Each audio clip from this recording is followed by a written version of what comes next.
Hola. Hoy he venido a hablaros sobre... No más piñas. ¿Quieres dejar de hacer eso de una puta vez?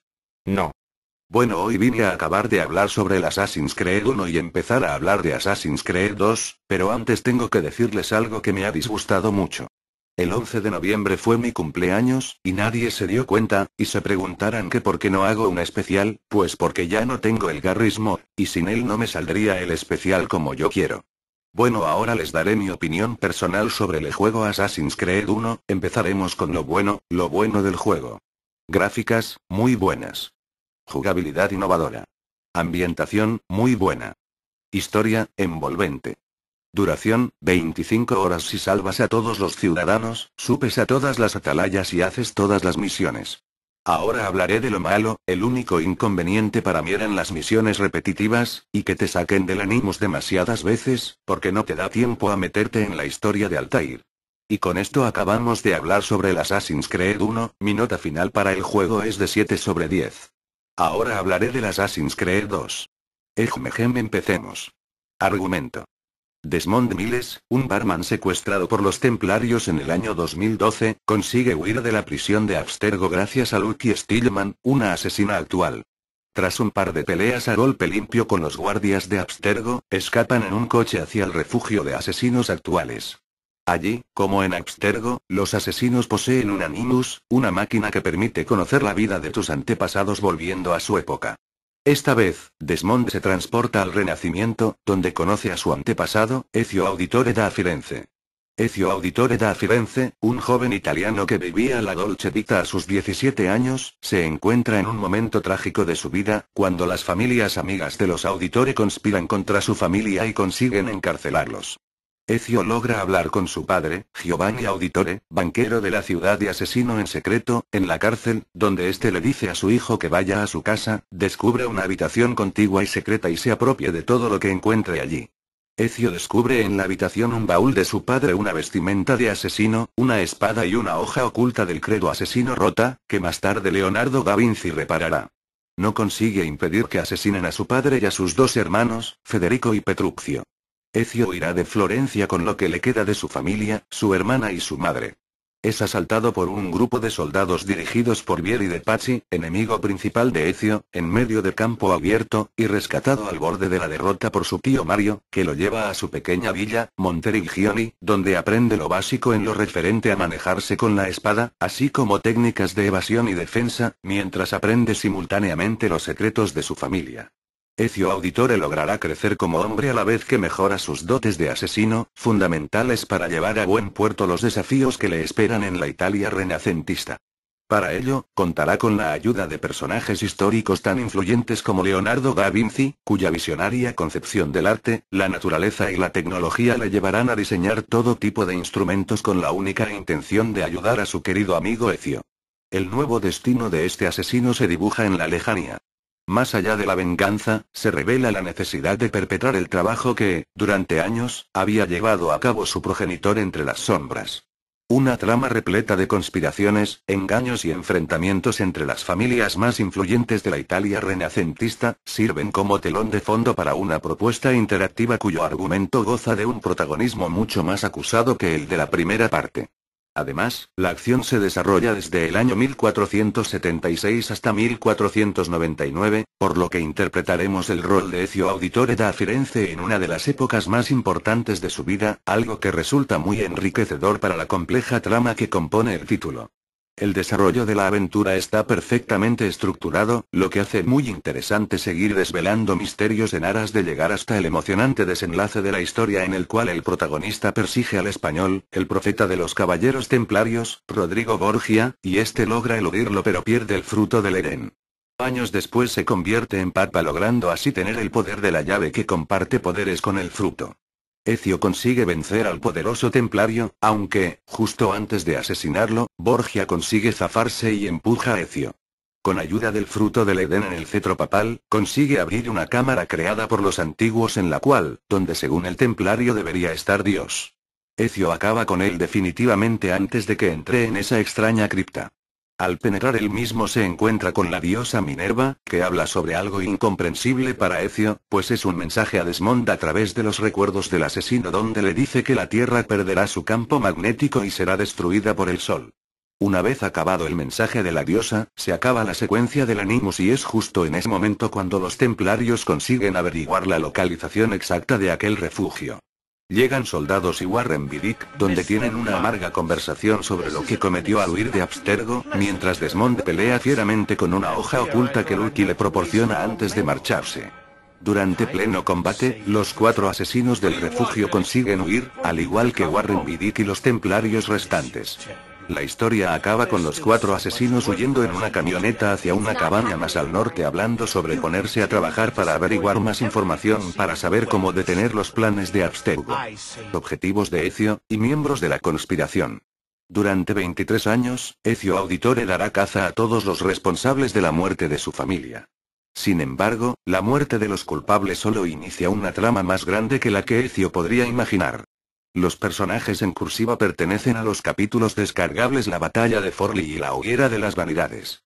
Uberto Alberti Gonfaloniere de Florencia, es uno de los hombres de ley más importantes de la ciudad y prestigioso abogado italiano. Amigo de la familia Auditore y exnoble caído en desgracia por culpa de los Medici. Los templarios le brindan la oportunidad de vengarse. Aprovechándose de la situación, Uberto asesina a 3 miembros de los Auditore. Finalmente, Ezio, que buscaba la venganza por la muerte de su padre y hermanos, lo asesina. En una carta, Uberto revela que nunca habría querido matar a su mejor amigo, Giovanni, pero que la situación lo requería. Vieri de Pazzi, miembro más joven de la familia de banqueros Pazzi y enemigo de Ezio desde el principio, se podría considerar su némesis. Tras el asesinato de casi toda la familia Auditore, Vieri acosa a Ezio y los miembros supervivientes hasta que Ezio pone fin a sus maldades. En una carta de su maestro, el padre Giocondo, revela que Vieri solo actúa de esa manera para llamar la atención de su padre, Francesco de Pazzi. Francesco de Pazzi, padre de Vieri de Pazzi y patriarca de la familia, es uno de los principales cabecillas de la conspiración de los Pazzi contra la vida de los Medici. Junto a los templarios y sus principales esbirros, Francesco organizó un atentado para asesinar a los Medici. El plan funciona pero solo en parte. Francesco logra asesinar al hermano de Lorenzo, Giuliano, pero no puede asesinar al propio Lorenzo gracias a la intervención de Ezio que lo salva. Finalmente, Ezio asesina a Francesco y cuelga su cuerpo de forma humillante frente a la plebe enfervorecida. Bernardo Di Bandino Baroncelli, banquero de los Pazzi de día, asesino de noche. Es uno de los miembros de la conspiración de los Pazzi. Bernardo estaba furioso con los Medici porque estos exiliaron a su primo. Bernardo se unió a los templarios y fue el que dio el primer golpe apuñalando a Giuliano de Medici. Asustado por la presencia de Ezio, Bernardo se refugia en la Toscana aunque de nada sirve pues es asesinado por Ezio. Antonio Maffei, monje de confianza de la familia Medici y conspirador de los Pazzi. Maffei fue el que hirió a Lorenzo en el cuello. Maffei estaba resentido contra los Medici porque consideraba a estos responsables del saqueo de Volterra por mercenarios florentinos. Tras el fracaso de la conspiración, Maffei se refugia en una ciudad de la Toscana implorando porque Dios le ayude, pero finalmente es asesinado por Ezio. Francesco Salviati de Pisa, arzobispo de Pisa y miembro de la conspiración de los Pazzi. Su odio hacia los Medici se debe a que su carrera como arzobispo de Florencia se vio truncada por la intervención de la familia Mecenas de Florencia. Salviati fue el que dejó introducir a los templarios en la ciudad. Tras eso, se refugió en su villa de la Toscana donde se camufló con ropas de campesino, pero de nada sirvió, pues fue asesinado por Ezio gracias a la ayuda de su tío Mario. Stefano da Bagnone, monje, secretario personal de Jacobo de Pazzi y otro miembro más de la conspiración. A pesar de su vocación y su educación en el Vaticano en las artes de la tortura, duda de la existencia de Dios y considera la Biblia un libro de tonterías y supersticiones. Se le apoda el monje loco e hirió a Lorenzo en la espalda con un puñal. Finalmente, tras el fracaso de la conspiración, Stefano se refugia en un monasterio de la Toscana donde es asesinado allí mismo por Ezio. Jacobo de Pazzi, tío de Francesco de Pazzi, y voz de la razón de la conspiración. Tras la muerte de su sobrino Francesco, de su sobrino nieto, Vieri, además del fracaso de la conspiración en Florencia, Jacobo acude a pedir perdón a Rodrigo Borgia por su fracaso, pero este le apuñala por 2 veces y lo deja malherido. El propio Ezio le remata. Emilio Barbarigo, miembro de la poderosa familia Barbarigo de Venecia, su control del comercio en la ciudad le lleva a tener muchos enemigos entre distintos gremios, hartos de su tiranía y avaricia. Es el dueño del Palacio de la Seda de Venecia y jefe del gremio de mercaderes. Su deseo de unir a los mercaderes venecianos en torno a sí, le hace ganarse el odio de muchos ciudadanos venecianos. Finalmente, Ezio se infiltra en su palacio y mata a Emilio. Carlo Grimaldi, miembro del Consejo de los 10 de Venecia y uno de los consejeros del Dogo. Carlo es muniqués, aunque se trasladó muy joven a Italia en busca de poder. Gracias a su discreción y alcurnia, Carlo logra colarse en la alta sociedad veneciana. Deseando aún más poder, se une a la conspiración para asesinar al Dogo Mocenigo y lo envenena. Tratando de huir y culpando a Ezio del asesinato, es asesinado por este. Marco Barbarigo. Tras la muerte del anterior Dogo Mocenigo, Marco ascendió al poder gracias a la influencia del español. Marco es un hombre artero que no duda en traicionar a quien haga falta para conseguir poder, y ya desde niño era tiránico y caprichoso, como costearse a costa de su fortuna o la familiar, lujosos vestidos, joyas preciosas e incluso una flota entera de barcos. Durante el carnaval de Venecia, Ezio logra burlar los guardias de Marco y lo asesina mientras daba su discurso.